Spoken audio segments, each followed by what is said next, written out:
Hello everybody, hope you're having a fantastic day today. Thank you so much for checking out the video.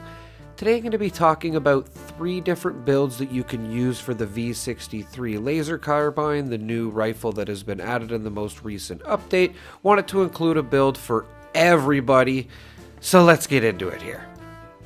Okay, so this is the V63 laser carbine. If you're not aware, it is one of the newer weapons that just released in the game. I will link a video in the description showing you how to get it. Now, just want to point out too, with all these builds, I do recommend using Company T. It will greatly improve your action points refresh, and you can get this at Crater from a robot. I forget the name of them off the top of my head. Oh my god, I can usually remember them. Light me up in the comments, everybody. You guys know what the name of him is, but he's in Crater, and you can get the Company Team machine from him, and I highly recommend getting it. But let's get into the beginner build here. So, this is the build you want to use if you are interested in using this weapon, or you like what you see from this video.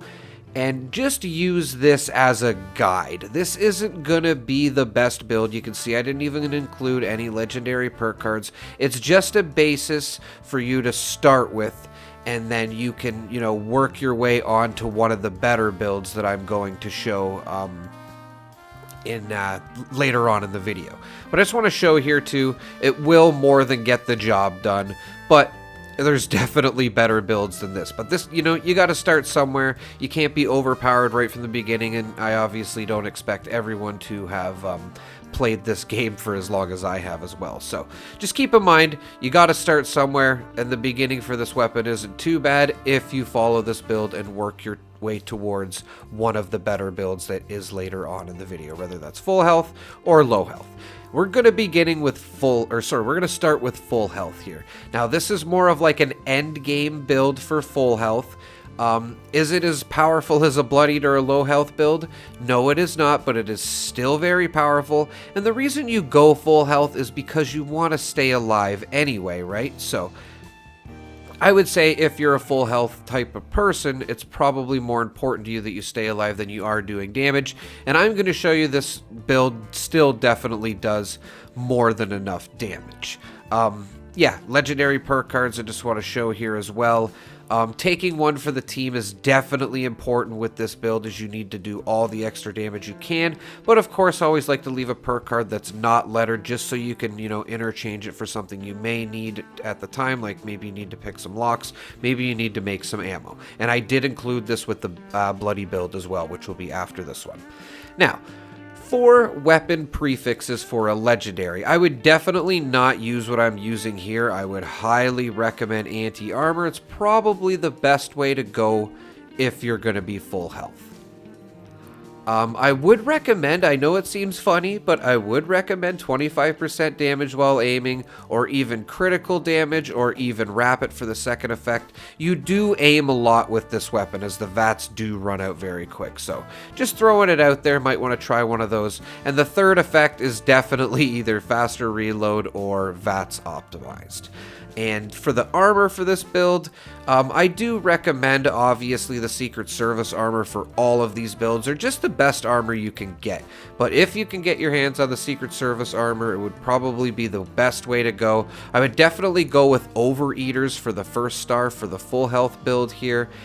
You're gonna probably want the action point refresh or regen, which is powered for the second effect. I would recommend, because this build does lack AP a little bit, and of course weapon weights reduced by 20%. And I just want to say, if you can get all 5 of your pieces of armor with that third prefix, make sure you take off Arms Keeper and maybe put something else on under strength, as you will not need to use this perk card anymore.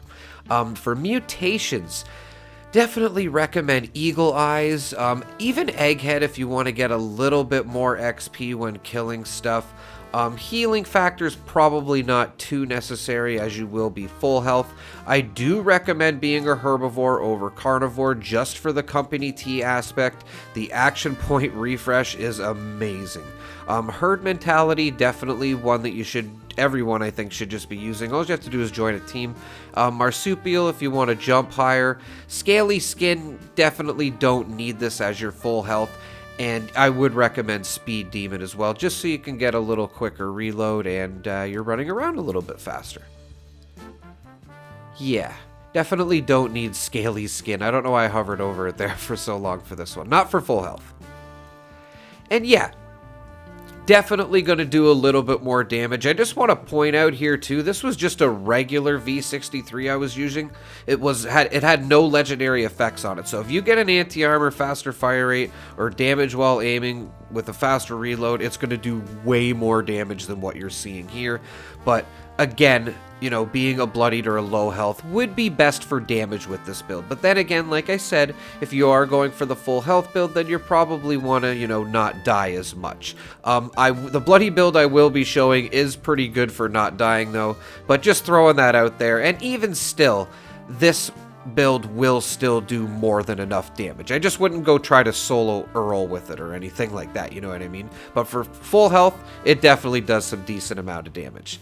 Now, on to the bloodied build for the V63, which in my opinion is probably the best build out of these three. Just because I think it needs all the damage that it can do, and the fact that this build, like even at low health, should keep you alive fairly easily, and I'm going to explain that with the armor here. Now, of course, if you're going low health, obviously, I would think most people would know you're going to want Unyielding for your first star effect. Now, for the second and thirds, for second, I would put on 2 fire resistances, so maybe make your legs fire resistance, and then maybe make your arms poison resistance. This has been working very well for me. I am barely dying. I feel like it was explosives that would get me sometimes too, which I'm going to get into as well here. But let's talk about the third star first, which I would recommend, again, the weapon weight reduction. If you can get this on all 5 pieces of your Secret Service armor, do not forget to take off arms keepers. And yeah, like I said, like I swear it's only like flame weapons or Molotovs or explosions that kill me. So I do put the dents on the chest piece just to get that little bit of extra explosive resistance, and then for the rest it's just Betrest and deep pocketed. Now for mutations, definitely recommend Adrenal Reaction as you are low health. Eagle Eyes again for sure. Egghead if you want to make a little bit more XP per kill because it'll raise your intelligence. Definitely Healing Factor with this one. It'll save you some stim packs if you're not carrying the Chemist Backpack mod. Herd Mentality of Cursed, Herbivore as well because of Company T. Marsupial, Scaly Skin I would recommend for this, and of course Speed Demon. Highly recommend the Herbivore and the Company T with this build, everybody. It's just so great with the VATS, especially with this low health build. And this is the exact gun you want to be using, as you're going to see the damage that this thing does. Bloodied, faster fire rate, even a critical, less action point cost would be good as well. But just to show you what this one can do, now we're talking about some major damage with this weapon. Like, it just obliterates a behemoth. Like, you know what I mean? You can pretty much just get away with using this for anything. If you and a couple buddies are both all using this weapon and you're fighting Earl or a Queen, I'm sure you'll still be able to take them out pretty quick. Will it be as quick as an auto axe? Probably not, but it's still a great build, and you can see you can even take a shot or two from a behemoth and still live. And like I said, the damage output is definitely the best out of the 3 builds. My Alert Queen too, you can see here I have no problem taking it out. She even spit some acid there, I think, at me as well. Hit me. Still wasn't able to kill me. I got that stim pack. More than enough time to do it. Still got the kill. And like, regular mobs with this build are a joke. Like, even when you aim down sights, like, it just obliterates them. Even if it's a level 100 super mutant, absolutely obliterates them. And yeah, that's pretty much the 3 best builds that I thought I could provide for you guys today. Let me know in the comments if there's anything that I maybe missed or that you would change about these builds. I love the constructive criticism, guys, in the comments. Keep feeding it to me. Yeah, let me know which one of these builds is your favorite, or if you're going to be trying this or some variation of this. And yeah, everybody, thank you so much for watching, and as always, have a pleasant evening.